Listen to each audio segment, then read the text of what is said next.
You know what's funny? I keep telling Emma she should get a real job, but she insists playing house counts as a career. The laughter comes immediately. Polite, agreeable laughter from people who don't know me well enough to understand what just happened. One of the wives, Lauren, I think her name is, touches Marcus's arm like he said something charming instead of humiliating, like he shared a relatable struggle instead of reducing 6 years of my life to a punchline. My fork stops halfway to my mouth. I set it down carefully on the white tablecloth, the sound swallowed by the restaurant's low murmur and the clinking of champagne glasses. The lighting is dim, amber, expensive, the kind of place where people come to be seen, to perform success. Marcus chose it. He always chooses. I'm Emma Smith, 34 years old. I used to be a senior marketing consultant at a tech firm in Denver. Used to command boardrooms and negotiate contracts and build campaigns that actually mattered. That was before I became Marcus's wife, before I became the woman who manages his calendar and picks up his dry cleaning and makes sure his business dinners run smoothly, while he makes jokes about how little I contribute. The conversation moves on without me. It always does. Marcus is talking about a merger now, his voice confident and commanding. The other men lean in, interested. Their wives smile and nod at appropriate moments. I sit perfectly still, my hands folded in my lap, and I wonder when exactly I learned to disappear like this. It wasn't immediate. When Marcus and I met 7 years ago, I was thriving. He pursued me with the same intensity he brings to closing deals. He said he admired my drive, my intelligence, my independence. He said we'd be partners, equals. I believed him because I wanted to, because his attention felt like validation, because I thought love meant building something together. The erosion started small. He suggested I work from home during his company's expansion. Just temporarily, he said, just to support him through a crucial period. It made sense at the time. I told myself it was a sacrifice for our future, for the partnership we were building. I didn't see it for what it was. The first brick removed from the foundation of who I'd been. 1 year became two. Two became six. My sabbatical became permanent. My contacts stopped calling. My skills grew outdated. My confidence withered under the weight of Marcus's subtle dismissals and my own complicity in my disappearance. Emma? Marcus's voice cuts through my thoughts. They asked you a question. I look up. Everyone is watching me with polite expectation. I have no idea what was asked. I'm sorry, I say quietly. I was distracted. Marcus smiles at the table. That charming smile that made me fall in love with him. See what I mean? She's in her own world most of the time. Must be nice, right? No deadlines, no pressure. More laughter. Lighter this time, almost sympathetic, like I'm a child who needs gentle handling instead of a woman who once negotiated six-figure contracts. I don't defend myself. I learned a long time ago that defending yourself against someone who's determined to diminish you only makes you look defensive. So I smile. I take a sip of water. I let the moment pass, like I've let so many moments pass. The waiter appears with our entrees. Marcus orders for me without asking. The salmon, not the steak I was considering. He does this often. Small decisions that aren't worth fighting over individually, but accumulate into something heavy and suffocating. So, Emma, one of the other wives says, clearly trying to include me. What do you do with your time? Any hobbies? Before I can answer, Marcus jumps in. Oh, she's got her book club and yoga classes. Keeps her busy. He says it with affection, like he's proud of me for filling my days with acceptable activities for women who don't work. I want to tell them I used to build marketing strategies that generated millions in revenue. I want to tell them I once led a team of 12 people and presented to Fortune 500 executives. I want to tell them that managing Marcus's life, his household, his social calendar, his image, is a full-time job that goes unrecognized because it's invisible labor. Instead, I say, yes, it's a good book club. The conversation shifts to real estate. Marcus becomes animated, discussing investment properties and market trends. I know this subject intimately from my former career, but when I quietly mention a relevant market shift, Marcus talks over me without pause. He doesn't even realize he's done it. The dismissal is so automatic it's become muscle memory.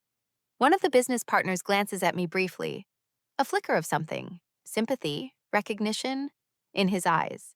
But he says nothing. No one ever says anything. They just watch Marcus perform, and I fade into the background like furniture. Dessert arrives. Marcus makes another joke about my expensive hobbies compared to his real work. The table laughs again. I taste nothing, feel nothing. I'm watching myself from somewhere outside my body, observing this woman who learned to accept humiliation as the price of peace. When did I become this person? When did I start believing that keeping quiet was the same as being strong? When did I forget that I used to be someone people listened to? The dinner ends eventually. Marcus's hand finds my lower back as we stand, guiding me toward the exit with casual ownership. He's already on his phone, confirming tomorrow's meetings. I wait by the car for him to unlock it. He does, absently, still talking to someone about quarterly projections. I slide into the passenger seat of the luxury sedan his income purchased. Our income, he'd say if pressed. But we both know the truth. I gave up my career at his request. I trusted his promises of partnership. Now I'm financially dependent on a man who treats my contributions like they're optional, decorations on his life. During the drive home through Denver's lit streets, Marcus reviews the evening's business discussions. He asks rhetorical questions I'm not expected to answer. I watch the city blur past the window and try to remember the last time he asked my opinion on something that actually mattered. We pull into the driveway of our Cherry Creek home. The house is beautiful, marble floors, designer furniture, the kind of space that appears in magazines. I maintain every inch of it. I arrange the flowers, coordinate the cleaning service, manage the repairs, ensure everything runs smoothly so Marcus can focus on his demanding career. He heads straight to his home office for a late conference call. I stand in the kitchen, surrounded by evidence of the life I've built for him. Spotless counters, fresh flowers I arranged this morning, meal prep for tomorrow's dinner party. The silence feels heavy. I excuse myself from the kitchen, climb the stairs, and lock myself in the bathroom. I need a moment away from the performance, away from the role I've been playing for so long I almost forgot it was a role. The bathroom mirror reflects someone I barely recognize. Same face, same features, but the eyes are different. Tired, resigned. The eyes of someone who learned to make herself small to avoid conflict. I grip the edge of the marble sink and whisper to my reflection, when did I become invisible? The question hangs in the amber-lit air. I straighten my spine slowly, feeling something shift in my chest, something cold and clear, and frighteningly calm. I walk back downstairs. Marcus is still on his call, his voice carrying through the house with that confident authority he wears like armor. He doesn't look up when I pass his office door. I return to the table where my untouched dessert sits in its takeout container. I sit down in the dim kitchen light, and I realize something. Marcus didn't notice I left. He didn't notice I came back. He doesn't notice me at all unless he needs something. And for the first time in 6 years, that realization doesn't make me sad. It makes me furious. I met Marcus 7 years ago at a corporate networking event in downtown Denver. I was 31, thriving as a senior marketing consultant for a tech firm that was making waves in the industry. I just closed a deal that would generate $3 million in revenue. I remember standing near the bar, confident in my Navy suit, talking strategy with a potential client, when Marcus walked up and introduced himself. He was charming, ambitious, driven in ways that mirrored my own energy back then. He listened when I talked about my work. He asked intelligent questions. He didn't interrupt or mansplain or treat me like I was there to be decorative. He treated me like an equal, and I fell for it completely. Our courtship was intense. He pursued me with the same focus he brought to closing business deals. He praised my intelligence, my independence, my drive. He said he'd never met anyone like me. He made me feel seen in ways I didn't realize I'd been craving. Within a year, we were married in a ceremony that felt more like a corporate merger than a wedding, though I didn't see it that way then. I thought we were building something together, a partnership of equals, two ambitious people supporting each other's success.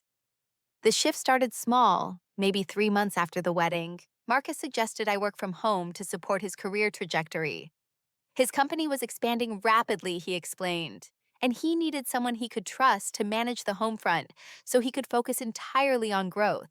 It made sense. It sounded reasonable. It sounded like partnership. Then came the sabbatical suggestion. Just temporary, he said. Just during this crucial expansion phase. He framed it as an investment in our future, in the life we were building together. He made it sound like love, like trust, like sacrifice that would pay dividends later. I agreed because I sit back down at the table and Marcus doesn't even glance up. He's deep in conversation about some merger, his hands moving as he talks, his voice animated in that way it gets when he's performing for an audience. I've been gone for 10 minutes and he didn't notice. I could have left the restaurant entirely, and he wouldn't have known until he needed me for something. The evening continues like the earlier humiliation never happened. But something inside me has shifted. I can feel it, cold and clear and impossibly calm. So what do you think about that commercial property on Larimer? One of Marcus's partners asks. His name is David, I think. Or Daniel. I've met him 4 times, and I still can't remember. Marcus leans forward, excited. The timing is perfect. Market's softening just enough to negotiate, but the area's still trending up. Portfolio diversification, you know? Can't put all your eggs in one basket. I know this subject. I used to build marketing strategies around real estate developments. I analyzed market trends and consumer behavior and investment timing for clients who paid me very well for that expertise. But I sit quietly, my hands folded in my lap, and I listen to Marcus explain concepts I could teach. There's actually a shift happening in that district, I say quietly. The demographics are changing faster than the market's reflecting. Young professionals moving in, which means, Marcus continues without pause. We need to move fast before everyone catches on. Exactly. David, I'll send you the analysis tomorrow. He talked right over me, didn't even acknowledge I'd spoken. Just absorbed my point and presented it as his own thought, his voice louder, more confident, more worthy of attention. David's wife, Kristen, gives me a small smile. Sympathetic, understanding. It makes my stomach turn. Her pity feels worse than Marcus's dismissal somehow. At least his cruelty is unconscious. Her kindness is a mirror showing me how pathetic I've become. The waiter brings dessert. I didn't order any, but there's a chocolate mousse in front of me anyway. Marcus must have ordered for the table. He does that, makes decisions for everyone, and calls it being thoughtful. Emma's got her expensive hobbies to keep her busy, Marcus says, laughing. Yoga classes, book clubs. I keep telling her she's living the dream, right? No deadlines, no stress. Just pure relaxation. He says it with affection. His hand finds mine on the table, squeezes gently. To everyone else, it looks like love, like a husband who adores his wife and teases her with warmth. But I hear what's underneath. My life is trivial. My time is worthless. My existence is a luxury he provides. I smile. I've gotten very good at smiling. I watch him hold court at this table. Charming, successful, confident. He's wearing the navy suit I picked up from the dry cleaner yesterday. The tie I bought him for his birthday. The watch I had engraved with our wedding date. He's built his image on my invisible labor, and he doesn't even see it. I recognize his face. The man I married is still there in the shape of his jaw, the color of his eyes. But the partnership I thought we were building, that was never real. I was never his equal. I was his project, his accessory. The pretty, accomplished wife who made him look good until she became inconvenient. And then she became the woman who plays house while he does real work. 6 years. I gave him 6 years. My career, my income, my professional identity, my independence. I gave him everything, and he turned it into a joke for his business partners. The dinner ends. Marcus's hand finds my lower back, guiding me toward the exit. The touch is possessive, automatic. He's already on his phone, confirming meetings for tomorrow. I stand by the car in the parking lot, waiting for him to unlock it. The night air is cool. I can hear traffic from the street, laughter from another couple leaving the restaurant. Marcus unlocks the car without looking at me, still talking to someone about quarterly projections. I slide into the passenger seat. The leather is cold. The car still smells new, even though we've had it for 2 years. Everything in Marcus's life stays pristine because I maintain it. During the drive home, he reviews the evening. That went well. David's definitely interested in partnering on the Larimer project. Did you see how he lit up when I mentioned the market timing? He's not asking. He's narrating his own success. I watch Denver's lights blur past the window, buildings and streetlights, and the lives of people I'll never know.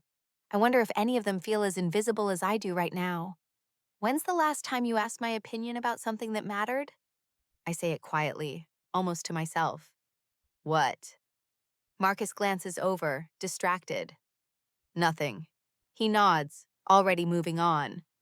We need to confirm the caterer for Friday's dinner party. Can you handle that tomorrow? Yes. And my mother called. She wants to know if we're coming for Thanksgiving. I'll call her back. Great. Thanks, babe. We pull into our driveway. The house looks beautiful from the outside. All warm light and architectural elegance. The kind of home that appears in magazines. I maintain every inch of it. The landscaping, the interior design, the coordinated repairs. Marcus pays for it, but I make it function. He heads straight to his office for a late call. I stand in the kitchen, surrounded by evidence of my invisible labor. The counters are spotless because I cleaned them this morning. The flowers are fresh because I arranged them yesterday. Tomorrow's dinner party is prepped because I spent 3 hours on meal planning. This is my life. This is what I traded my career for. This is the partnership Marcus promised me. I open my laptop. My hands are shaking slightly. I haven't looked at my professional networks in months, maybe longer. Marcus always has a reason why I shouldn't. It'll make me restless, he says. It'll make me dissatisfied with what we have. My LinkedIn profile loads slowly. The photo is 7 years old. My hair was shorter then. My eyes look different. The last position listed says Senior Marketing Consultant, with a note, currently on hiatus to pursue personal priorities. Personal priorities. That's what we called it. That's how we made my disappearance sound like a choice. I scroll through my old colleagues' updates. Jennifer Chen is now a marketing director at a startup. Michael Torres launched his own consulting firm. Sarah Kim just won an industry award for a campaign I would have killed to work on. They're all still moving, still growing, still building careers that matter. And I'm the woman who coordinates dinner parties. I close the laptop. The kitchen is silent except for the hum of the refrigerator. Upstairs, Marcus's voice carries through the house, confident, commanding, completely unaware that something fundamental has changed in his wife. I whisper to the empty room, I used to be someone. The words hang in the air, true and terrible and undeniable. I used to negotiate six-figure contracts. I used to lead strategy meetings. I used to be the person people wanted to talk to at networking events. Now I'm the wife people smile at sympathetically, while my husband makes jokes about my expensive hobbies. Upstairs, Marcus laughs at something someone said on his call. The sound echoes through our beautiful empty house. And I realize with absolute clarity, I didn't lose myself gradually. I was systematically erased. I wake before Marcus. I always do. 6 years of managing his schedule has trained my body to rise at 5:30 without an alarm. The house is dark and silent. I move through the morning routine like a ghost. Coffee brewing, newspaper sections arranged in his preferred order, breakfast laid out on the counter, toast, not too dark, eggs scrambled soft, orange juice in the glass he likes, not the one with the chip on the rim. I watch myself do these things, and I feel like I'm observing a stranger. Some woman who learned to anticipate another person's needs so thoroughly, she forgot she had her own. Marcus comes downstairs at 6:45, exactly on schedule. He's already on his phone, scrolling through emails. He picks up the coffee I poured 3 minutes ago so it would be the perfect temperature. He takes a bite of toast. He doesn't look at me. Thanks, he says absently, eyes still on his screen. I stand in the doorway and watch him eat the breakfast I prepared. He doesn't ask how I slept, doesn't notice I'm wearing the same robe I've worn for 3 years because I keep forgetting to buy myself a new one, doesn't see me at all. He leaves at 7:15. The door closes behind him, and I'm alone in the beautiful house I maintain for him. something shifts in my chest. Not anger yet, just recognition. Clear and cold and undeniable. I think about all the women who might be standing in their own kitchens right now, watching their lives from the outside, wondering when they became invisible. If you've ever felt that moment of clarity, when you realize you've been performing someone else's version of your life, you understand what I felt standing in that doorway. I didn't know then that this story would become about reclaiming everything I'd lost, but I knew I couldn't keep living as someone's accessory. And if you're here because you recognize that feeling, stay with me, because what happens next changed everything. I don't start my usual routine. I don't make the grocery list or schedule the house cleaner or plan next week's meals. Instead, I pour another cup of coffee and I sit at the kitchen island and I open my laptop. The screen glows in the morning light. My fingers hover over the keyboard for a moment before I start typing. Marketing trends, industry news, the landscape I left behind 6 years ago when I agreed to put my career on hold to support Marcus's ambitions. The articles load slowly. I read about social media strategies that didn't exist when I was working, new analytics platforms, influencer marketing and content creation and digital transformation. The language is familiar but evolved, like coming back to a city you used to know and finding all the streets have been renamed. I feel intimidated. 6 years is a lifetime in this industry. I'm outdated, irrelevant, behind. But underneath the fear, something else stirs: interest, curiosity, the electric feeling of learning something that actually matters to me, not just to Marcus's schedule or his image or his comfort. I spend 3 hours reading. I watch webinars. I join online communities for marketing professionals. The activity feels transgressive, like I'm doing something forbidden, which is insane. Reading about my former career shouldn't feel like rebellion, but it does. At noon, I hear Marcus's car in the driveway. I close all the tabs quickly, instinctively hiding what I've been doing. My heart pounds. I'm not sure why I'm nervous. I haven't done anything wrong, but claiming this space for myself, this intellectual engagement that has nothing to do with him. It feels like a small act of defiance. He comes in through the garage, still on his phone. Hey, I forgot some documents, just grabbing them. Okay. He disappears into his office, returns 2 minutes later with a folder. What are you up to? Just browsing. He nods, already distracted. Don't forget we have that thing Friday night, the Hendersons' dinner party. I remember. Great. See you tonight. He's gone again before I can respond. I sit in the silent kitchen, and I realize he didn't ask what I was browsing. Didn't wonder what I've been doing all morning. Doesn't care, as long as his life runs smoothly. That evening, Marcus comes home late. He's stressed about something at work, a deal that's falling through, a client who's being difficult. He barely acknowledges the dinner I made, just sits at the table with his tablet, scrolling through documents while he eats. I watch him across the table. Try to remember when I fell in love with him. Try to see the man I married beneath the man he's become. Or maybe he was always this person and I was too infatuated to notice, too eager to believe in partnership to recognize possession. I read something interesting today, I say carefully, about how companies are using micro-influencers for targeted campaigns. The ROI is actually better than... Mm-hmm. He's not listening. His eyes don't leave the screen. Marcus? Yeah? He glances up, distracted. Never mind. He nods and goes back to his tablet.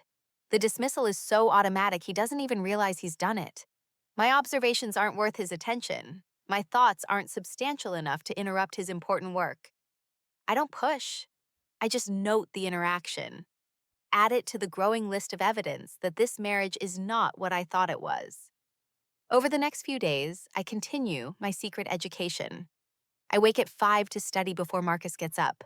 I listen to industry podcasts while I clean the house and prep meals and manage all the invisible labor that keeps his life functioning. I'm careful. I hide it. Because some part of me knows that if Marcus realizes I'm rebuilding myself, he'll find a way to stop it. I reach out to old colleagues, just casual messages. Hey, been thinking about you. How have you been? I frame it as friendly catching up, not networking. not the first tentative steps toward reclaiming my professional identity. Jennifer Chen responds within an hour. Emma, I'd love to catch up. Coffee this week? I stare at her message. Marcus has always discouraged me from maintaining professional connections. He says they make me restless, dissatisfied. He says I should focus on our life together, not dwell on what I gave up. But I type back anyway. Wednesday at 10? Perfect. There's a place downtown, Stella's. See you then. I feel a small thrill of defiance, like I'm breaking a rule I didn't realize I'd agreed to follow. Wednesday morning, I tell Marcus I have errands to run. He doesn't ask what kind, doesn't wonder where I'm going, just nods and reminds me to pick up his prescription before the pharmacy closes. I meet Jennifer at Stella's. It's a small cafe with exposed brick and good coffee, and the kind of atmosphere that makes you want to stay for hours. Jennifer looks exactly the same, sharp, energetic, completely in her element. She hugs me, and I realize how long it's been since someone was genuinely happy to see me. You look great, she says.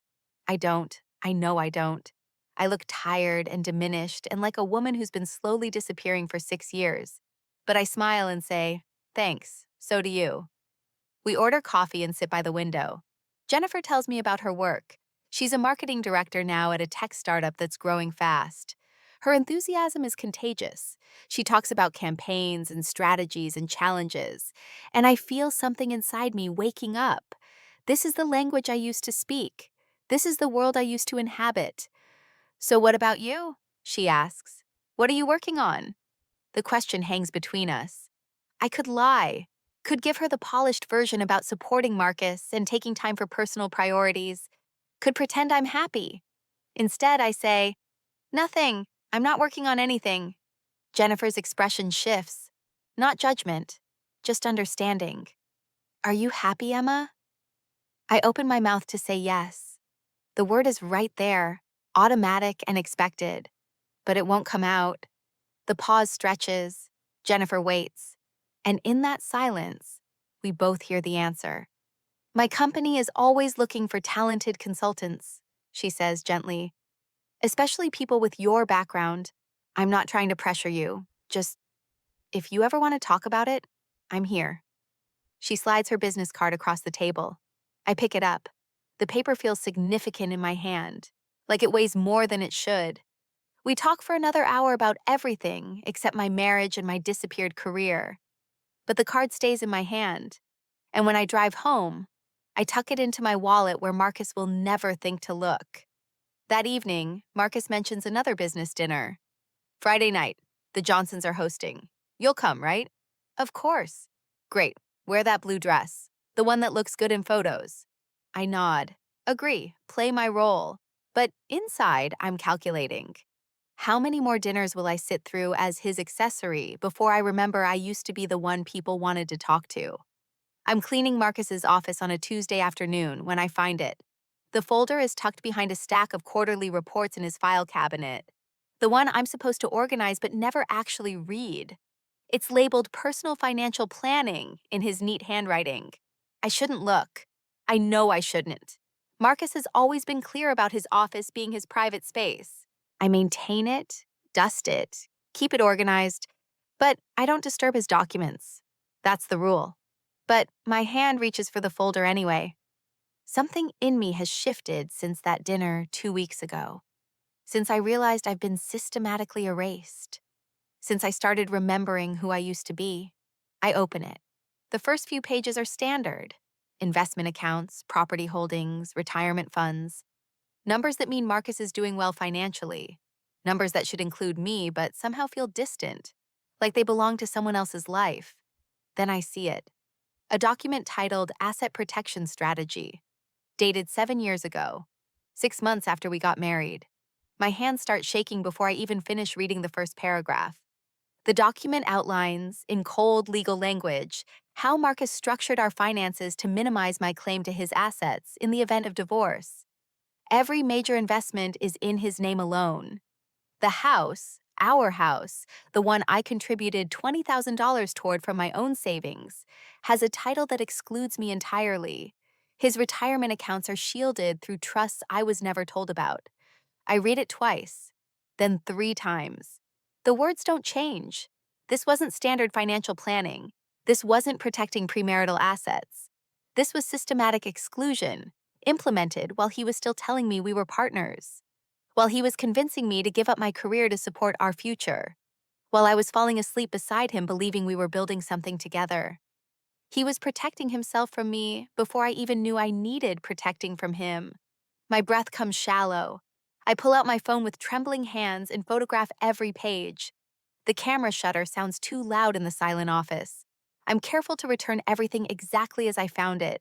Same order, same position, same angle. Marcus notices details. I close the cabinet, walk downstairs, start preparing dinner like nothing happened. The rest of the day passes in a fog. I chop vegetables, I set the table. I smile when Marcus comes home and kisses my cheek absently before heading to his office to finish a call. I serve dinner. I ask about his day. I play the role I've been playing for 6 years. And inside, everything has shattered. That night, I lie beside him in our bed.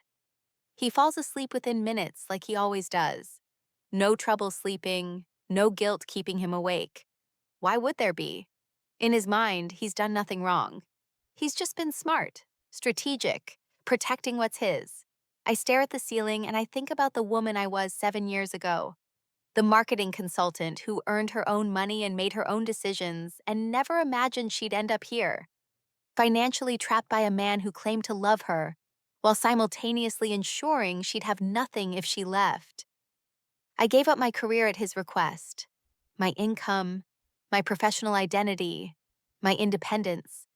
I trusted him when he said we were partners, when he said he'd support me, when he said my contributions mattered even if they weren't financial. And the entire time he was building a legal fortress to keep me out. The betrayal isn't just emotional. It's calculated, premeditated. He knew exactly what he was doing when he convinced me to stop working. He was making sure I'd be dependent, controllable, easy to dismiss because I had no leverage. The last remnants of doubt evaporate. I'm not the ungrateful wife questioning a good man's support. I'm not being oversensitive about his jokes or his dismissiveness. I'm the victim of systematic manipulation by someone who never saw me as an equal. Morning comes. Marcus leaves for work. I wait 30 minutes, then I call a divorce attorney. Her name is Patricia Chen. Her office is downtown in a building with marble floors and the kind of quiet that feels expensive. She's sharp, mid-40s, perfectly tailored suit, eyes that miss nothing. I show her the photographs. She reads through them without expression, then looks up at me. How long have you been married? 7 years? And you've been out of the workforce for 6? Yes. She nods slowly. Did you sign a prenuptial agreement? I try to remember. The weeks before our wedding were a blur of planning and excitement, and Marcus handling all the legal details. I think so. He said it was standard, just protecting what we each brought into the marriage. Do you have a copy? No. Patricia makes a note. I'll need to see it. But based on what you've shown me, your husband was very thorough. These asset protection strategies are legal. Aggressive, but legal. Combined with a prenup and your extended absence from the workforce, your options in a divorce would be limited. The words land heavy. How limited? Minimal spousal support. No claim to his business assets or investments. The house is in his name exclusively, so no equity there. You'd essentially be starting over with very little. I sit back in the leather chair. The office smells like furniture polish and old money. So he wins. Financially? Yes. He structured things very carefully to ensure that. Patricia leans forward. But that's not really what you're asking me, is it? What do you actually want, Emma? The question catches me off guard. What do I want? I think about Marcus making jokes at my expense, about sitting at that dinner table feeling invisible, about discovering he was planning for my failure while I was trusting his promises, about 6 years of my life spent building someone else's empire while mine disappeared. I don't want his money, I hear myself say. I want him to understand what he lost. Patricia raises an eyebrow, but doesn't comment. Then we're not talking about divorce strategy. We're talking about leverage and timing. You need to document everything. His behavior, your contributions, any evidence of manipulation or financial control. and you need to rebuild your financial independence before you make any moves. Otherwise, you're just proving his implicit narrative that you can't survive without him. How long will that take? Depends on you. 6 months if you're aggressive. A year to be safe. I nod slowly. The timeline feels both impossibly long and terrifyingly short. I leave Patricia's office with a folder of legal information and a clarity I haven't felt in years. The parking garage is dim and cool. I sit in my car, gripping the steering wheel, and I make a decision. I won't leave until I'm ready, until I've rebuilt myself into someone who doesn't need Marcus's support, someone who can walk away with dignity instead of desperation. I won't give him the satisfaction of watching me struggle. I won't let him be right about me. That evening, I open my laptop. My hands are steadier now. I pull up my resume, the one I haven't looked at in 6 years. The document is a relic from another life. Senior marketing consultant, campaign strategy, client relations. Skills that feel ancient and irrelevant, but I update it anyway. I focus on transferable skills, leadership, strategic thinking, project management. I frame my 6-year gap as intentional rather than imposed. I make myself sound capable even though I feel anything but. I apply to 3 consulting positions. Small firms, modest roles, nothing like what I used to do. But it's a start. It's movement. It's proof that I'm not as helpless as Marcus has made me believe. Then I email Jennifer. Her business card has been in my wallet for 2 weeks, growing heavier each day. I type carefully.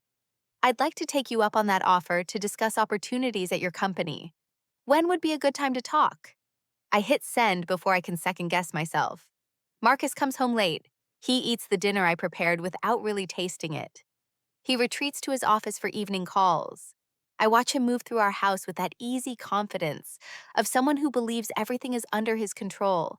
He has no idea that his wife is building an exit strategy, that the woman he systematically diminished is remembering how to fight. I close my laptop. The house is quiet except for Marcus's voice carrying from his office. Confident, commanding, completely oblivious. I whisper to the empty kitchen. You wanted a wife who knew her place. Watch what happens when she remembers she never belonged there. Have you ever discovered that someone you trusted was planning for your failure while promising you partnership? That moment when you realize the person sleeping beside you saw you as a liability to manage rather than a partner to cherish. I kept thinking about all the decisions I'd made based on trust that was never real, and I wondered, how many other women are living in carefully constructed cages, believing they're in partnerships? Jennifer emails me 3 days after I send my resume. We have a small project coming up. Rebranding strategy for a product launch. Interested? The pay she mentions is modest. Less than I used to make in a week, but I type back immediately. Yes, absolutely yes. She responds with a smiley face. Great. Let's meet Monday to discuss details. I don't tell her that the money doesn't matter, that what I need is proof that I'm still capable, that 6 years away didn't erase everything I used to be, that I'm more than Marcus's wife who plays house. I work on the project at coffee shops, the library, anywhere Marcus would never think to look for me. I tell him I'm running errands, meeting friends, taking yoga classes. He doesn't ask for details. He never does. The first day I sit down with Jennifer's creative brief, my hands shake. The terminology is familiar but evolved. The platforms are new. I feel like someone trying to speak a language they used to know fluently but haven't used in years. But then something clicks. The strategic thinking is still there. The ability to see patterns, identify target audiences, craft messaging that resonates. It's rusty, yes, slower than it used to be, but it's not gone. I work for hours without noticing time pass. The coffee shop empties and refills around me. My coffee goes cold. I forget to eat lunch, and I feel something I haven't felt in 6 years. The satisfaction of solving complex problems, the intellectual engagement of work that actually matters. 3 weeks later, I present my strategy to Jennifer's team. 6 people sit around a conference table in their downtown office. They're younger than me, sharper, more current. I'm terrified that they'll see through me, recognize me as the fraud I feel like. But when I finish presenting, they applaud. This is exactly what we needed, Jennifer says. The demographic analysis alone is worth twice what we're paying you. One of the designers leans forward. How did you identify that secondary market? We completely missed it. I explain my research methodology. They nod, take notes, ask follow-up questions. They're listening to me, actually listening, valuing my input, seeing me as a professional with insights worth considering. I excuse myself to the bathroom and I cry, just for a minute. Quiet tears of relief and validation and grief, for all the years I spent believing Marcus when he implied I wasn't capable of this anymore. Jennifer offers me another project that afternoon, then another. Word spreads through my old network that I'm consulting again. Former colleagues reach out. Small opportunities emerge. Nothing major yet. But enough. I open a separate bank account, one Marcus doesn't know about. I watch the balance grow. $500, then $1,000, then $2,000. Each deposit represents more than money. It represents options, autonomy, the foundation of an exit strategy if I need one. At home, I maintain perfect performance. Dinners are prepared exactly how Marcus likes them. His schedule is managed flawlessly. Social obligations are fulfilled. I smile at his business associates and wear the dresses he prefers and play the role I've been playing for 6 years. Marcus notices nothing. Why would he? I've learned to hide my inner life so completely he no longer looks for it. I'm furniture, functional and decorative and easily overlooked. But small rebellions begin appearing in my routine. I buy new clothes with my own money, not his. I schedule coffee meetings without telling him where I'm going. When he mentions a business dinner on Thursday, I say I have a headache and can't attend. You sure? He looks mildly annoyed. The Hendersons specifically asked if you'd be there. I'm sure, I'm sorry, I just need to rest. He shrugs. Okay, feel better. That evening, while he's at dinner charming the Hendersons, I work on a client proposal at our kitchen table. My laptop glows in the dim light. I'm building something he knows nothing about, reclaiming pieces of myself he assumed were permanently surrendered. 3 months after finding those asset protection documents, I have a consulting practice. Modest, but real. I'm earning enough to cover my personal expenses and save toward independence. My confidence grows with each successful project, each client who recommends me to someone else, each moment of professional validation. I reconnect with more former colleagues. Some are surprised I'm working again. Others welcome me back without judgment. I learned to talk about my career gap honestly. I made a choice, it taught me lessons. I'm rebuilding now. The honesty disarms people. They respect it. My calendar fills with coffee meetings and client calls and project deadlines. I'm busy. Actually busy. Not Marcus's version of busy, where I fill time with activities he deems acceptable. I'm building something that matters to me. Marcus comments on it one evening. You seem distracted lately. Do I? Yeah, like your mind is somewhere else. I smile. Just thinking about the book I'm reading. It's really good. He nods, satisfied with the explanation. Goes back to his tablet. Doesn't ask what book. Doesn't wonder if there's more to my distraction. I've been invisible for so long, he can't imagine I might be hiding something significant. One evening in late November, Marcus brings up something that makes my blood run cold. I've been thinking, he says over dinner. Maybe it's time we start talking about having kids. I set down my fork carefully. Kids? Yeah, I mean, we've been married 7 years, we're both in our 30s. Seems like the right time, don't you think? I look at him across the table. He's smiling, casual, like he's suggesting we repaint the living room, not fundamentally alter my ability to leave. A child would cement my dependence on him, would make leaving exponentially more complicated, would give him permanent leverage over my life, would trap me here forever. I think we should wait, I say carefully. Your business is in a growth phase. You're so busy. Maybe when things stabilize a bit. He considers this. I can see his ego responding to the suggestion that his career is too important to interrupt right now. That's fair, he says. But let's not wait too long. We're not getting any younger. Of course. Inside, I'm calculating. I need to accelerate my plans, build my independence faster, create options before Marcus decides to eliminate them. A baby would end everything. I'd be trapped. financially dependent, permanently tied to a man who sees me as property to manage. That night, I lie awake beside him. He falls asleep easily, like always. No guilt disturbing his rest. No awareness that his wife is building an escape route he knows nothing about. I stare at the dark ceiling and I think about power. Marcus believes he has all of it because he controls the money, because the house is in his name and the investments are protected. And I gave up my career at his request. He doesn't realize I'm building something he can't touch. Income he doesn't know about, skills he assumed I'd lost, a network he thought I'd abandoned, options he believes I don't have. He thinks I'm trapped, dependent, controllable. He's wrong. I saw Emma at that cafe on 16th Street last week, Lauren says during the dinner party. She's smiling, wine glass in hand. She looked so professional, all dressed up with her laptop, very busy. I feel Marcus's attention shift. The room continues its low hum of conversation, but I know he's calculating, wondering. I keep my expression neutral, refilling water glasses like the perfect hostess I've trained myself to be.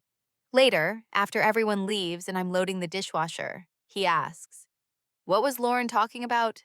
You working at some cafe?" I've prepared for this moment, rehearsed it. I've been doing some volunteer consulting for a nonprofit Jennifer connected me with. Nothing major, just helping them with their marketing strategy. Volunteer work? He sounds pleased, relieved even. That's great, babe, good for you, as long as it doesn't interfere with everything here. Of course not. He kisses my forehead and heads upstairs. The patronizing approval in his voice makes my stomach turn. But I use it. Let the pain fuel my determination. He's so convinced of my dependence that he can't imagine I'm building an exit strategy right under his nose. 6 months after that anniversary dinner, I'm managing 5 clients. My consulting practice has grown beyond anything I expected. The income is respectable, not Marcus's level, but enough to matter. Enough to prove I can survive without him. But I'm careful, meticulous. I schedule client calls during his work hours. I meet people in parts of Denver he never visits.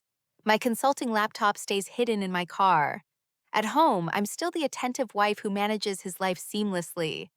Dinners prepared, schedule organized, social obligations fulfilled, the psychological strain of living 2 live shows in small ways. I'm quieter. I move through our house like a ghost, present but not really there. I stop initiating intimacy, though I don't refuse when he does. I'm performing a role and I'm exhausted from the performance.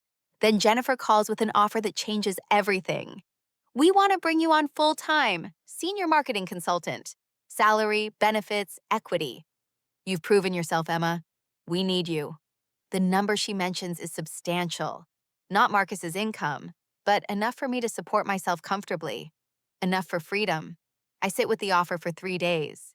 Accepting means revealing my consulting work, shattering the illusion I've maintained, confronting our marriage directly instead of conducting this quiet rebellion in secret.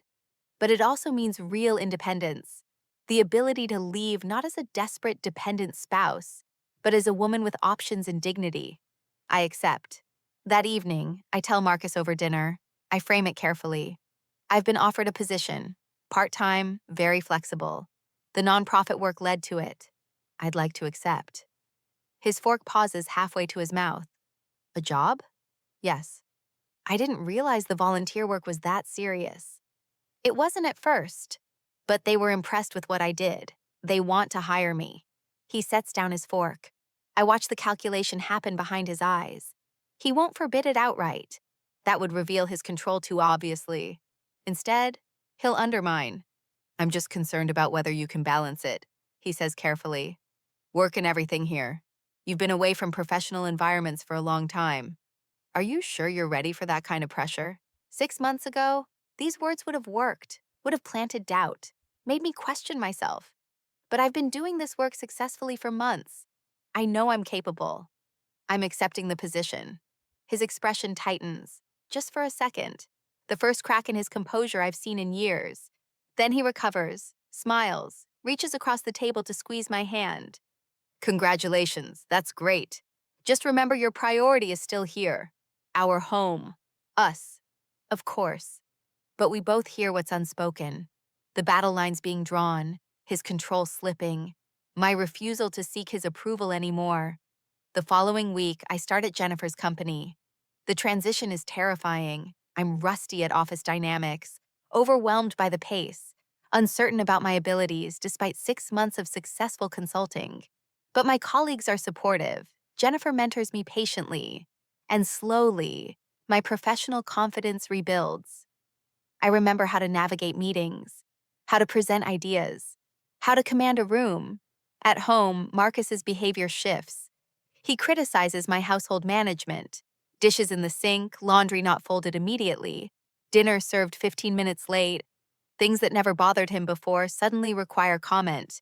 I'm just saying, the house feels different lately, less organized. I'll do better. And we have that dinner Friday. You're still coming, right? Work won't interfere? I'll be there. He schedules social obligations without asking if I'm available, expects me to prioritize his events over my work commitments, makes comments about my career phase and whether it'll last. It's cute that you're doing this, just don't burn yourself out. I recognize these tactics. Attempts to reassert dominance, remind me of my dependence, make me question whether I can actually handle independence. But they have the opposite effect. They clarify how toxic our dynamic has become, how much energy I've spent managing his ego instead of building my own life. 3 months into my new job, I receive my first substantial paycheck. The direct deposit notification appears on my phone while I'm making Marcus's coffee. I stare at the number. It's real, tangible, mine. I deposit it into my private account, the one he doesn't know exists. Watch the balance climb to a number that means options. Freedom, the ability to leave whenever I decide I'm ready. I stand in our kitchen holding my phone, and I realize with quiet satisfaction, I don't need him anymore. I just need to decide when to stop pretending I do. Emma's doing well with her little job, Marcus says at the dinner party. Same restaurant, same people, same dismissive tone wrapped in false affection. Keeps her busy, you know. But this time, Lauren interrupts. Little job? Emma, weren't you featured in Denver Business Monthly last week? That campaign you designed was brilliant. The table goes quiet. Then everyone turns to me, actually looks at me, sees me. I didn't know you were in the magazine, one of the partners says. What was the campaign?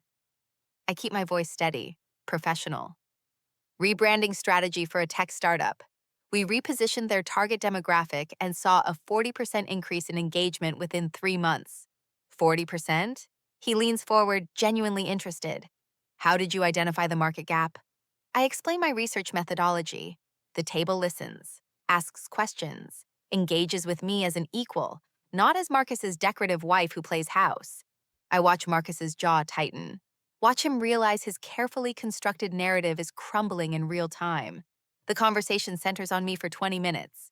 My work, my strategies, my professional insights, everything Marcus claimed I couldn't handle after my time away from the working world. I handle the attention with grace. Don't minimize my achievements. Don't flaunt them either. Just speak honestly about work I'm proud of. And I watch Marcus's face darken with each question directed at me instead of him. The drive home is silent, tense. I can feel his anger building like pressure before a storm. We're barely through the front door when he explodes. You embarrassed me tonight. I set down my purse. How? Making it all about you. Your job, your success. Making me look like I don't support you. I answered questions people asked me. You could have been more modest, redirected to me. But no, you had to make it the Emma show. His voice is sharp, bitter. This is exactly what I was worried about. You get a little success, and suddenly our partnership doesn't matter anymore. I look at him, really look at him. See the insecurity beneath the anger, the fear of losing control, the desperate need to keep me small so he can feel big. I'm not doing anything to you, I say quietly. I'm just existing as myself, and you can't handle it. The words land heavy. True. Marcus opens his mouth to argue, then closes it. We both know I'm right. He wanted a wife who existed only in relation to him, someone whose identity was an extension of his achievements. And I've become someone who exists independently, someone people want to talk to for my own insights, not because I'm his accessory. His anger is fear, fear of losing control, fear of being left, fear of being revealed as the small, insecure man he is beneath all his professional success. "This isn't working," he says finally. "No, it's not." That's the moment, the point of no return. I stop pretending to care about his approval, stop managing his ego, stop softening myself to accommodate his insecurities.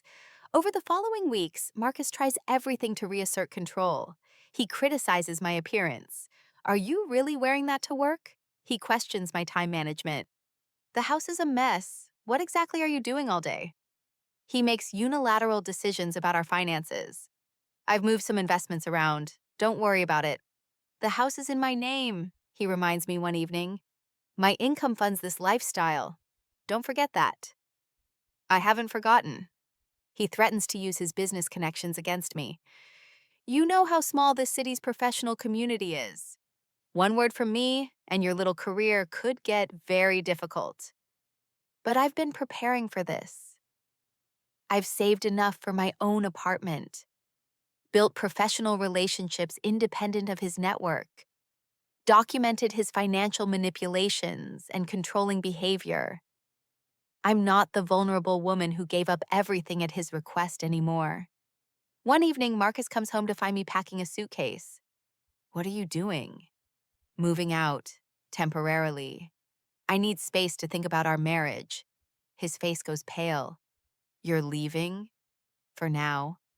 "Where are you going?" "A friend's place." "Which friend?" "That's not your concern right now." He shifts immediately to logistics. "Not our relationship, not my well-being, just image management." "What are we going to tell people?" "This is going to look terrible. My colleagues will ask questions. What's the story?" I listen to him worry about his reputation, and I realize with absolute certainty, he never loved me as a person. He loved what I represented, the successful wife who made him look good, the woman who managed his life, the accessory that enhanced his image. My value to him was always functional, never intrinsic. "I'll be in touch through my attorney about next steps," I say. "Attorney?" Panic flashes across his face. "Emma, come on, we can work through this. I'll do counseling." "I'll be more supportive of your career. Just don't do anything drastic." His offers sound hollow, motivated by fear of consequences, not genuine care for me or our marriage. I've already made the decision. I leave that night with 2 suitcases and my laptop. Walk out of the house I maintained for 6 years. Drive to the rental apartment I secured last week. A modest one-bedroom in a neighborhood Marcus would never visit. The space is small, quiet, completely mine. I unpack slowly, hang my clothes in a closet that holds only my things, set up my laptop on a desk that's mine alone, stand in the middle of the empty living room and breathe. My phone buzzes. Marcus. A text. "I'm sorry, please come home, we can fix this." Another. "You're overreacting. This is just stress from your job." Another. "Fine. If you want to throw away 7 years of marriage over nothing, that's on you." I silence the notifications, set the phone face down on the counter. He's terrified now. Good. Let him feel what I felt for 6 years. Let him experience what it's like when someone you trusted reveals they never saw you as an equal. Let him sit with the consequences of treating a partner like property. I pour myself a glass of wine and I sit in my new space and I feel free. "I heard Emma left Marcus," someone says at the coffee shop. I'm 3 tables away, but I hear it clearly. "Career obsession, apparently. She just abandoned the marriage." That's Marcus's version, the story he's telling anyone who'll listen. I'm the ungrateful wife who prioritized ambition over partnership. He's the supportive husband whose generosity was thrown back in his face. I say nothing. Let him spin his narratives. The truth will come out eventually. Patricia calls me 2 weeks after I move out. "You need to sit down for this." I'm already sitting. In my small apartment, my space. But I brace myself anyway. I found something during discovery. Marcus's asset protection strategy. The one from 6 months into your marriage? It wasn't just financial planning. What was it? Preparation. He was already having an affair with a colleague. The documents are dated right after the affair started. He was protecting his assets before you even knew there was a problem. The words land but don't quite penetrate. I hear them, understand them intellectually, but emotionally, I feel nothing. Just cold clarity. How long did it last? Years, maybe still ongoing, business travel, late nights, all of it. I sit in my quiet apartment and I process this information with strange numbness. The betrayal should devastate me, should shatter whatever remaining illusions I had about our marriage. But instead, it just clarifies everything. Marcus never intended our marriage to be permanent. He wanted the appearance of stability, the successful wife, the perfect home, the respectable image, while maintaining his freedom and protecting his assets for the divorce he anticipated once the affair was discovered. The affair explains everything: his emotional distance, his dismissiveness, his encouragement of my dependence. He wanted me weak and isolated so I'd be easier to discard when he was ready. My career sacrifice wasn't about supporting our partnership. It was about making me disposable. What do you want to do with this information? Patricia asks. We can use it. The affair combined with the financial manipulation. It strengthens your position significantly. I think about it, about what I actually want. I don't want his money. I want the truth out there. I want people to know who he really is. Patricia is quiet for a moment. That's not typically how we handle these things. I'm not interested in typical. I start reaching out, not gossiping, not spreading rumors, just sharing my story honestly with women in our social circle. I tell them about the asset protection strategy implemented while Marcus was convincing me to give up my career, about the affair that lasted years, about the systematic manipulation designed to keep me controllable. The women I tell are shocked, but not entirely surprised. I always thought he was dismissive of you at events, one says, but I figured it was just his personality. Another admits something darker. He made a pass at me once, at that charity gala 2 years ago. I never told anyone because I didn't think anyone would believe me. A third mentions her husband warned her about Marcus. He said Marcus wasn't trustworthy in business, that he'd screw over a partner without hesitation if it benefited him. The truth spreads, not as scandal, as revelation. People start reassessing Marcus. His charm reframed as manipulation, his confidence revealed as arrogance, his success contextualized by his willingness to deceive and exploit. Business partners grow wary, clients question his integrity. His carefully constructed image crumbles under the weight of truth. Meanwhile, I thrive. My work generates recognition. I'm promoted to director of marketing 4 months after starting. I lead a team, make strategic decisions, drive company growth. Industry publications feature me. I become a mentor to other women rebuilding careers after life disruptions. I also start speaking publicly about financial abuse, emotional manipulation, the patterns I didn't recognize in my own marriage until it was almost too late. I share my story not for revenge, but to help other women see what I couldn't. The response overwhelms me. Hundreds of women reach out, share their own stories, thank me for giving them language to understand their experiences. This becomes my most powerful revenge. I transform pain into purpose. Marcus wanted me silent and invisible. Instead, I become a voice for women who've been similarly silenced. Marcus tries damage control, hires a PR firm, claims I'm bitter, vindictive, exaggerating minor marital issues for attention. But his denials sound hollow against documented evidence, against my measured, credible testimony, against the other women now willing to share their experiences with him. The divorce moves forward. My financial position is stronger than Marcus anticipated. Patricia argues successfully that my career sacrifice was based on fraudulent promises. The prenuptial agreement is challenged, partially invalidated. The settlement I receive is modest, sufficient. But the real cost to Marcus isn't financial. His business suffers. Partners distance themselves. Social standing evaporates. The woman he was having an affair with ends their relationship. She doesn't want to be associated with his damaged reputation. 6 months after I leave, I attend a business conference. Marcus is there, speaking on a panel about ethical leadership. The irony is almost funny. I see him in the hallway during a break. He sees me, approaches. Emma, can we talk? We're talking. I mean, really talk. I've been in therapy. I understand now what I did wrong, how I treated you. I want to make amends.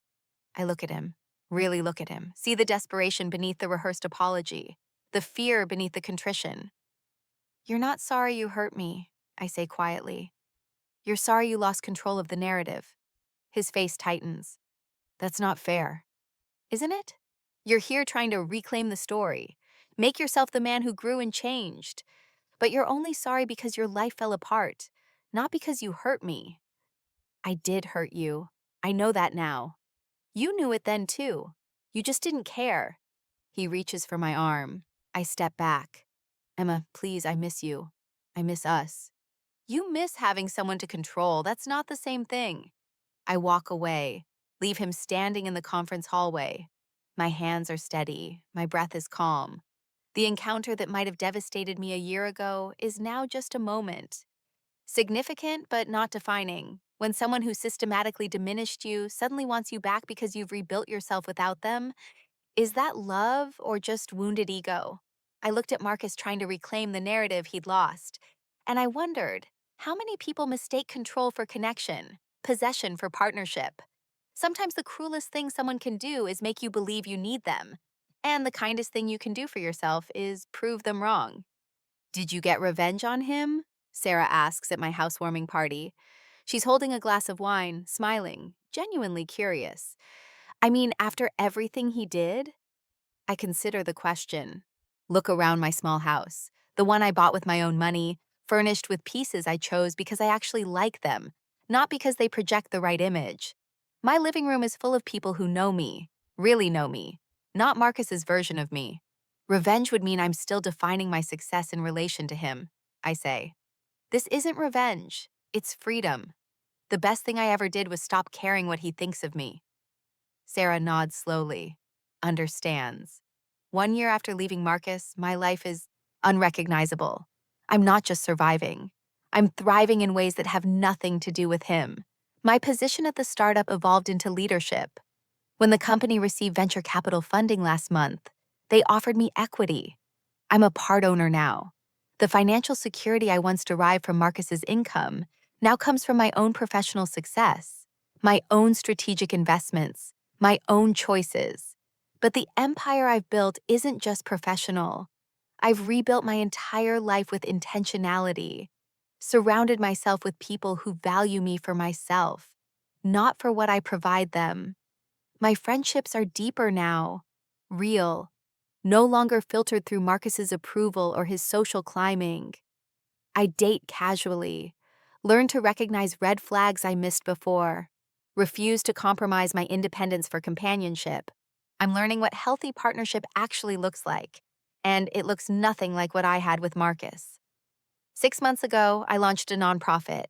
It supports women rebuilding careers after extended absences. I provide mentorship, networking opportunities, small grants to help women regain professional footing. It's funded partially by my income, partially by donations from people who heard my story and wanted to help. The nonprofit has become my most meaningful work. I meet women with stories like mine, talented, capable people who were convinced to sacrifice their careers for partnerships that turned exploitative. I help them recognize their value, rebuild their skills, escape situations that diminish them. Through this work, I process my own experience. I've stopped viewing my marriage as wasted years. Now I see it as education, painful but valuable lessons about self-worth, boundaries, the difference between partnership and possession. I speak publicly now about financial independence, emotional abuse recovery, the patterns I didn't recognize until it was too late. People listen, organizations invite me. My story resonates because it's not unique, it's universal.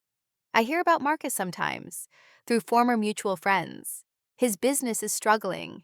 Key partners left his firm, citing ethical concerns.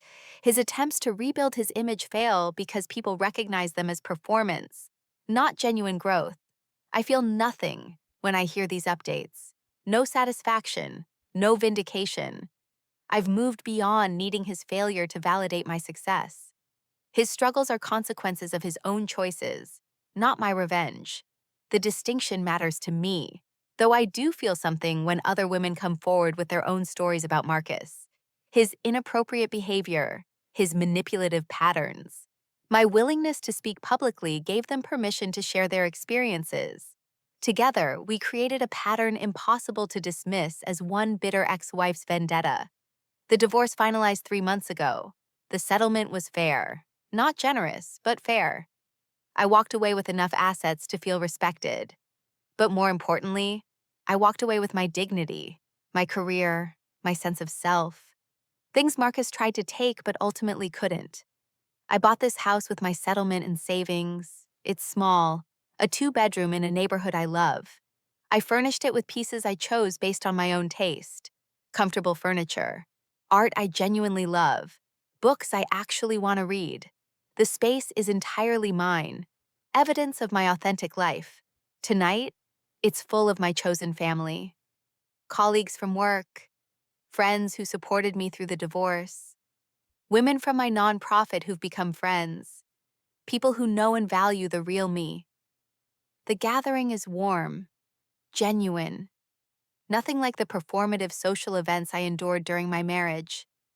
No one here is networking or social climbing. They're just present, connected, real.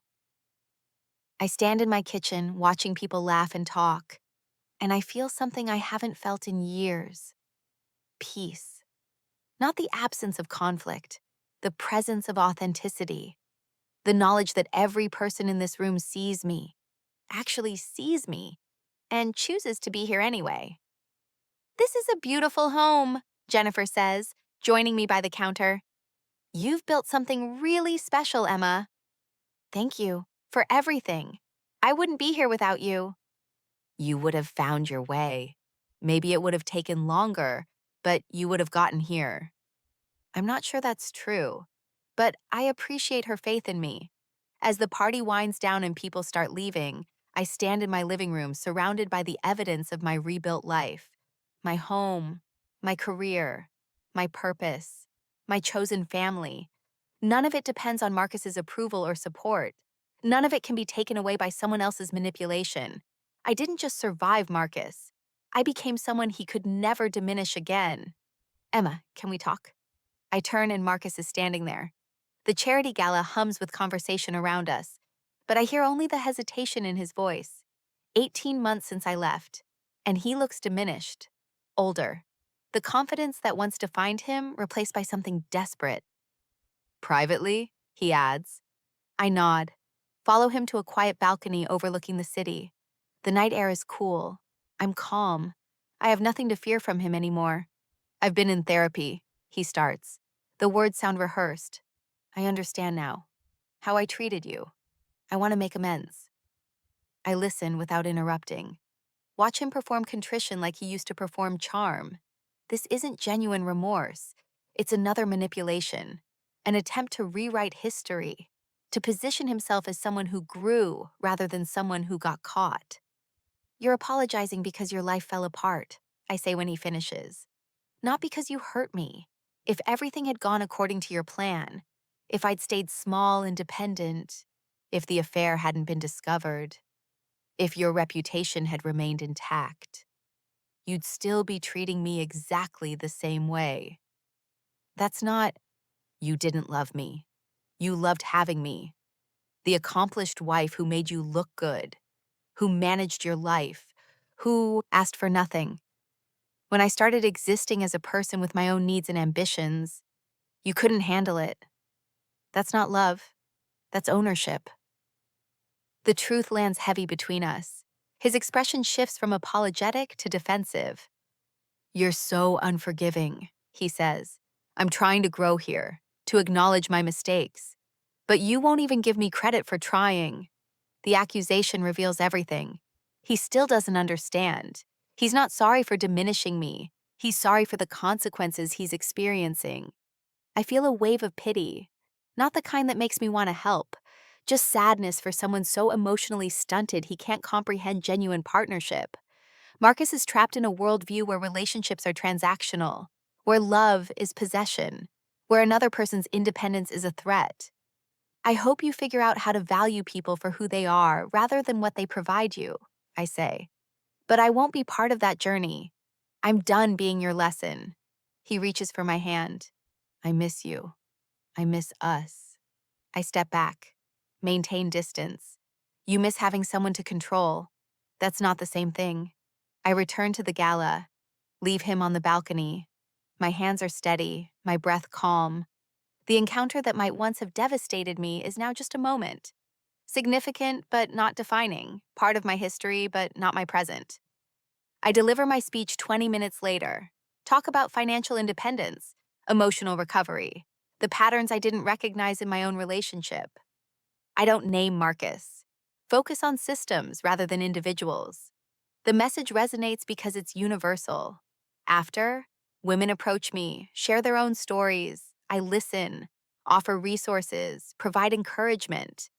This is my purpose now, not revenge against Marcus.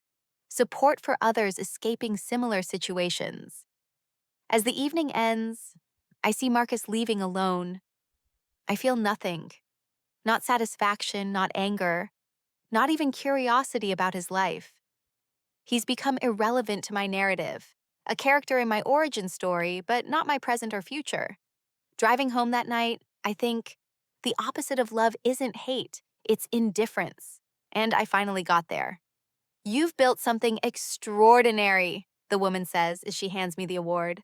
The ballroom is full of people standing, applauding. I look out at faces I recognize, colleagues, friends, women whose lives I've helped change through my nonprofit.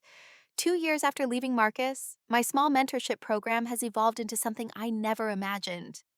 A comprehensive support system for women rebuilding professional identities after career breaks, financial abuse, manipulative relationships. We provide career counseling, skill development workshops, networking opportunities, emergency grants for women escaping controlling situations. My team is made up of volunteers and staff who share this mission. Many of them have stories like mine. They've transformed their pain into purpose. The startup where I work went public 6 months ago. My equity stake provides financial security I never imagined during my marriage. I'm not wealthy by Marcus's standards, but I'm independent, comfortable, and the money is mine, earned through my own skills and efforts. More importantly, I've rebuilt my sense of self completely. I'm no longer defined by what I lost or who diminished me. I'm defined by what I've built, the career I resurrected, the organization I founded, the women I've helped, the life I've created on my own terms. I step up to the microphone, look out at the audience. 2 years ago, I sat at an anniversary dinner absorbing my husband's dismissiveness, feeling invisible. I'd given up my career at his request, believed his promises of partnership, and he repaid that trust by making me the punchline of his jokes. The room is silent, listening. That night, I made a decision. I stopped seeking validation from someone who would never provide it. I started building it within myself. Several women in the audience are crying. I see recognition in their faces. They know this story because they've lived versions of it. The cruelest thing someone can do is convince you that your value depends on their approval. And the most powerful thing you can do is prove to yourself that it doesn't. The applause when I finish is thunderous. Afterward, women approach me, share their own experiences, ask for guidance. I listen to each one, offer resources, remind them of their inherent worth. My book launched last month. Not a memoir focused on Marcus, but a guide for women rebuilding themselves after diminishing relationships. It combines practical advice on career reentry, financial independence, emotional recovery with personal stories from women I've worked with. It became a bestseller within 2 weeks. Not because of scandal, because it fills a genuine need. Thousands of women recognize themselves in its pages. find validation and actionable guidance for reclaiming their lives. I'm using the book's success to expand the nonprofit, establishing chapters in multiple cities, creating online resources for women in remote areas, partnering with organizations focused on domestic violence prevention and economic empowerment. My personal experience has become a foundation for systemic change.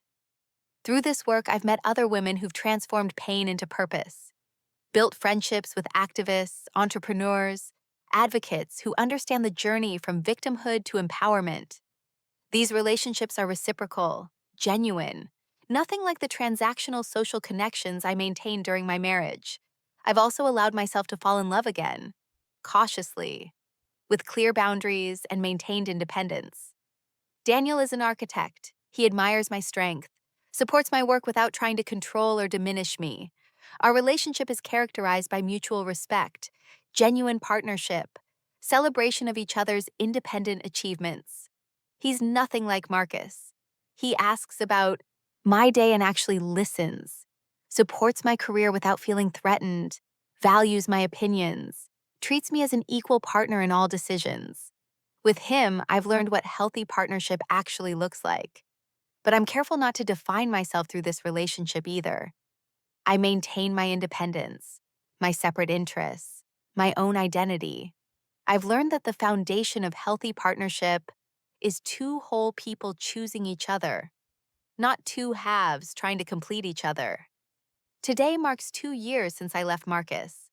I stand in my office at the nonprofit, surrounded by evidence of the empire I've built, photos of women I've helped, awards recognizing our impact, strategic plans for expansion. He wanted me to need him. Instead, I learned to need myself. I'm sorry I didn't reach out sooner. Rachel sits across from me at the cafe, hands wrapped around her coffee cup. Marcus pressured everyone to take his side, and I'm ashamed to say I did. I haven't seen her in 3 years. She looks tired, older, the same way I probably looked when I was still with Marcus. Why now? I ask. I'm leaving my husband. She says it quietly, like she's testing the words. I've been watching what you did, how you rebuilt your life, and I realized I'm living the same thing you lived, the same patterns, the same diminishment. I know this story before she tells it. Years of systematic erosion, a husband who claims to love her while undermining her confidence, feeling invisible, questioning her own perceptions, believing she's the problem. I listen with painful recognition, remember my own journey through those same emotional landscapes. Am I crazy? She asks. He says I'm oversensitive, that I'm imagining things. You're not crazy. Your perceptions are accurate. Your feelings are legitimate. She starts crying. Relief floods her face. Thank you. I needed to hear that. I offer her resources from my nonprofit. Support.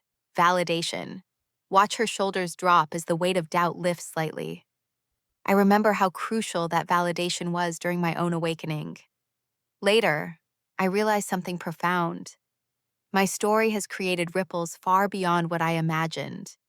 Women throughout my former social circle have begun questioning their own relationships, setting boundaries, demanding respect. My willingness to speak honestly gave others permission to do the same. Rachel mentions that several women from our old social circle have left marriages or demanded significant changes.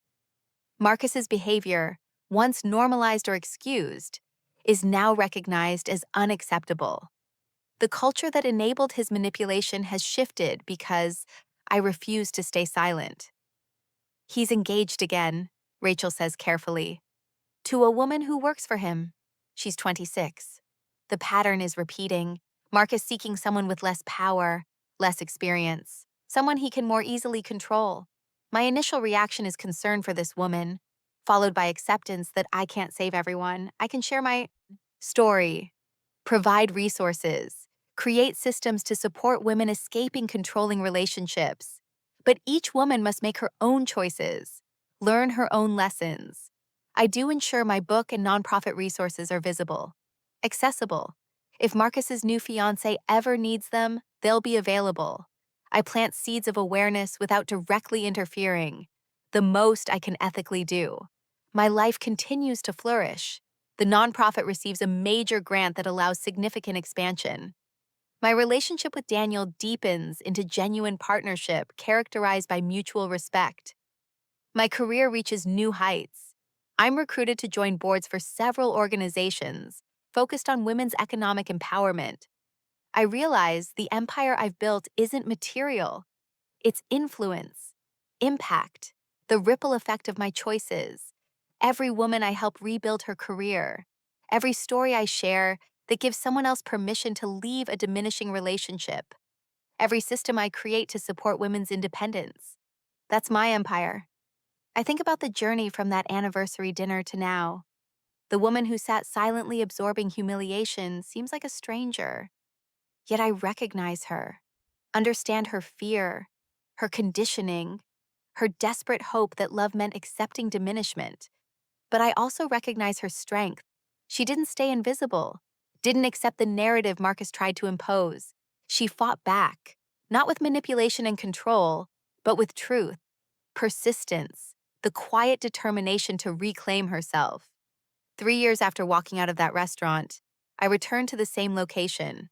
But this time, I'm the one hosting, celebrating my nonprofit's expansion with my team and supporters, occupying space with confidence and joy. The amber lighting is the same, the quiet murmur of wealth surrounding the tables. But everything else has changed. I'm not the invisible wife absorbing humiliation. I'm the woman who built an empire from her own strength. Do you ever regret it? The woman asks over dinner. The years you spent with him? Do you wish you'd left sooner? I'm having dinner with several women I've mentored through my nonprofit. We're celebrating recent successes, job offers, promotions, escaped abusive situations. The question hangs in the warm air between us. 5 years after leaving Marcus, I've achieved something more valuable than revenge. Complete indifference to his existence. I don't track his life, don't care about his struggles or successes, don't define my achievements in relation to him. He's become background noise in my story, relevant only as context for my transformation. I used to think those years were wasted, I say carefully, but they taught me everything I needed to know about my own strength, about the difference between partnership and possession, about the importance of maintaining independence within relationships. Without that experience, I wouldn't have built this organization. I wouldn't have the wisdom to help other women recognize what I couldn't see in my own situation. So no, I don't regret it. I just wouldn't repeat it. The women nod. Several share their own reflections on how painful experiences became sources of strength. The conversation is rich with hard-won wisdom, mutual support, the kind of genuine connection I never experienced during my marriage. My nonprofit has grown into a nationally recognized organization. I've stepped back from day-to-day operations to focus on strategic growth and speaking engagements. I travel the country sharing my story, the lessons I've learned about financial independence, emotional recovery, the difference between partnership and possession. The book I wrote has helped thousands of women. I receive messages regularly from women who credit my story with giving them permission to leave controlling situations, rebuild careers they'd abandoned, recognize their own worth. My professional success has exceeded anything I achieved before marriage. I'm respected in my field, sought after for my expertise, financially secure through my own efforts. But more importantly, I'm happy, genuinely, deeply happy in ways that have nothing to do with external validation or someone else's approval. My relationship with Daniel evolved into marriage, but this partnership is nothing like my first. We maintain separate bank accounts, independent careers.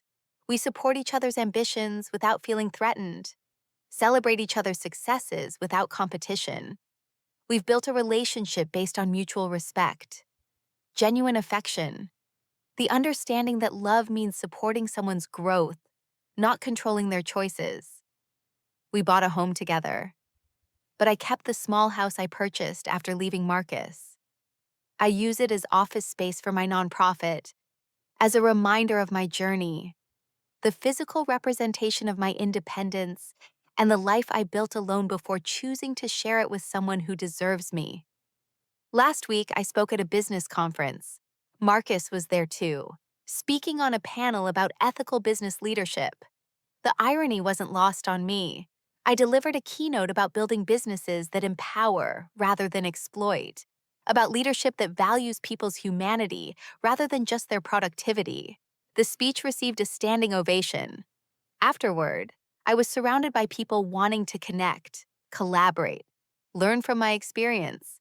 Marcus's panel occurred in a smaller room with modest attendance. I didn't attend, not out of spite, out of genuine disinterest. I had better things to do. We did cross paths in the conference hall. He looked older, tired, diminished in ways that have nothing to do with age and everything to do with the weight of his choices. He nodded at me. I nodded back politely, continued walking. I felt nothing. No satisfaction, no anger, no curiosity. He was just another person at a conference, someone from my past who no longer has any power over my present or future. Later, alone in my hotel room, I reflected on my journey. I thought about the woman who sat at that anniversary dinner 5 years ago, absorbing humiliation, feeling invisible. I wished I could tell her what I know now, that the pain is temporary, that strength lives beneath fear, that independence is worth fighting for, that she's capable of so much more than she's been allowed to believe. But I also recognized that woman couldn't have heard those truths until she was ready. Growth doesn't happen on someone else's timeline. It happens when pain becomes greater than fear of change. I opened my laptop and began drafting my next book. Not about my marriage or divorce, about the process of rebuilding identity after systematic diminishment, about practical steps and emotional journey, about setbacks and breakthroughs, about the difference between surviving and thriving. As I wrote, I realized this is my legacy, not revenge against Marcus, but support for every woman who needs permission to reclaim herself. Every story I share, every resource I provide, every woman I help. That's the empire I built from the ashes of my marriage. The story of leaving Marcus taught me that peace isn't the absence of conflict.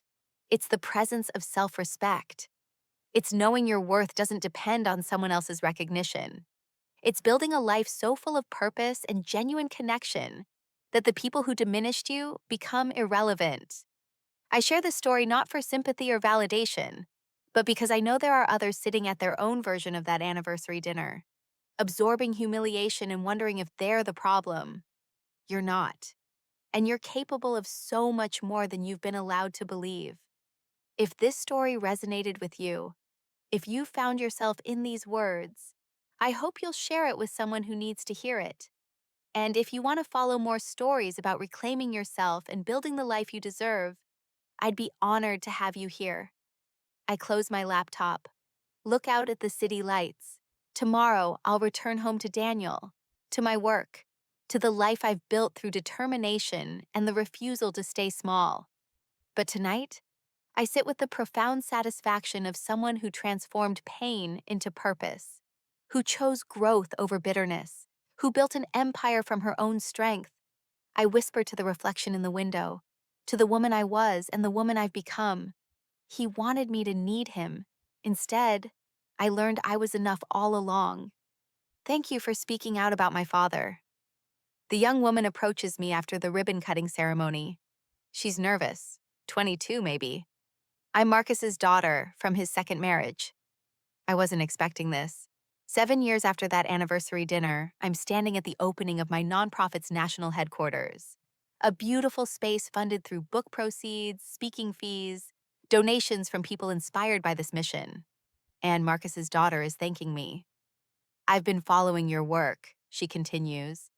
Watching. Your transformation helped me understand my own mother's struggles. I'm studying psychology now, focusing on children of narcissistic parents. You gave me language to understand my childhood, permission to set boundaries with him. I'm deeply moved. I never imagined my story would impact his children. but I recognize the ripple effects of speaking truth. She's not betraying her father. She's seeking to understand her own experience. Break cycles of dysfunction. We exchange contact information. I offer to support her educational goals. This unexpected connection feels like confirmation that my choice is to speak publicly, to build this organization, to transform pain into purpose. All of it mattered in ways I couldn't have predicted. The headquarters houses career counseling offices, skill development classrooms, a resource library, safe space for women escaping controlling relationships. It's staffed by professionals and volunteers, many of them women I've personally mentored through their own transformations. At the ceremony, I'm surrounded by people who represent the true measure of success. Women who've rebuilt careers, left abusive situations, regained financial independence, reclaimed their identities. Their stories are diverse, but they share a common thread: the courage to choose themselves over comfort, growth over stagnation, dignity over dependence. My speech is brief, powerful. I talk about the difference between revenge and justice, between proving someone wrong and proving yourself right. I emphasize that the best revenge isn't hurting the people who hurt you. It's building a life so full of purpose and joy that their opinions become irrelevant. 7 years ago, I sat at a dinner table feeling invisible, believing my worth depended on someone else's recognition. Today, I stand here knowing that I was never invisible. I was just looking for validation in the wrong places. This building, this organization, every woman we've helped. This is what happens when you stop seeking permission to exist and start claiming space for yourself. The audience includes journalists, donors, representatives from organizations focused on women's empowerment.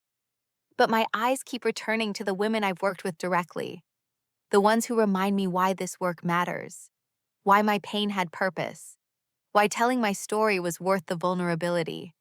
That evening, I returned home to Daniel and our 2-year-old daughter, Sophie. I chose to become a mother on my own terms, in a relationship characterized by genuine partnership, with financial independence and emotional strength to provide my daughter with a different model of what relationships should look like. I read Sophie a bedtime story about a princess who saves herself. Think about the legacy I'm building, not just through my organization, but through the example I'm setting for my daughter. Sophie will grow up watching her mother work, lead, advocate, maintain independence within a loving partnership. She'll learn that women don't need saving, they need support, respect, freedom to build their own empires. As I turn off Sophie's light, I pass a mirror in the hallway. Pause. Look at my reflection. Older than the woman at that anniversary dinner, but stronger, more confident, more authentically myself. The invisible woman Marcus tried to keep me as has been replaced by someone who takes up space unapologetically.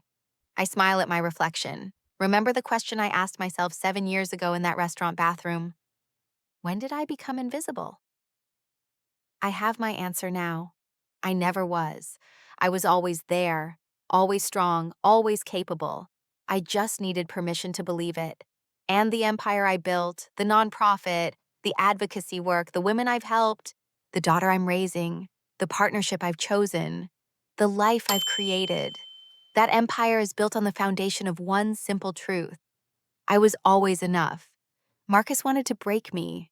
Instead, he freed me. And that's the revenge he never saw coming. Not my anger, but my absolute indifference to his existence, and my complete commitment to ensuring no other woman stays invisible the way he tried to keep me.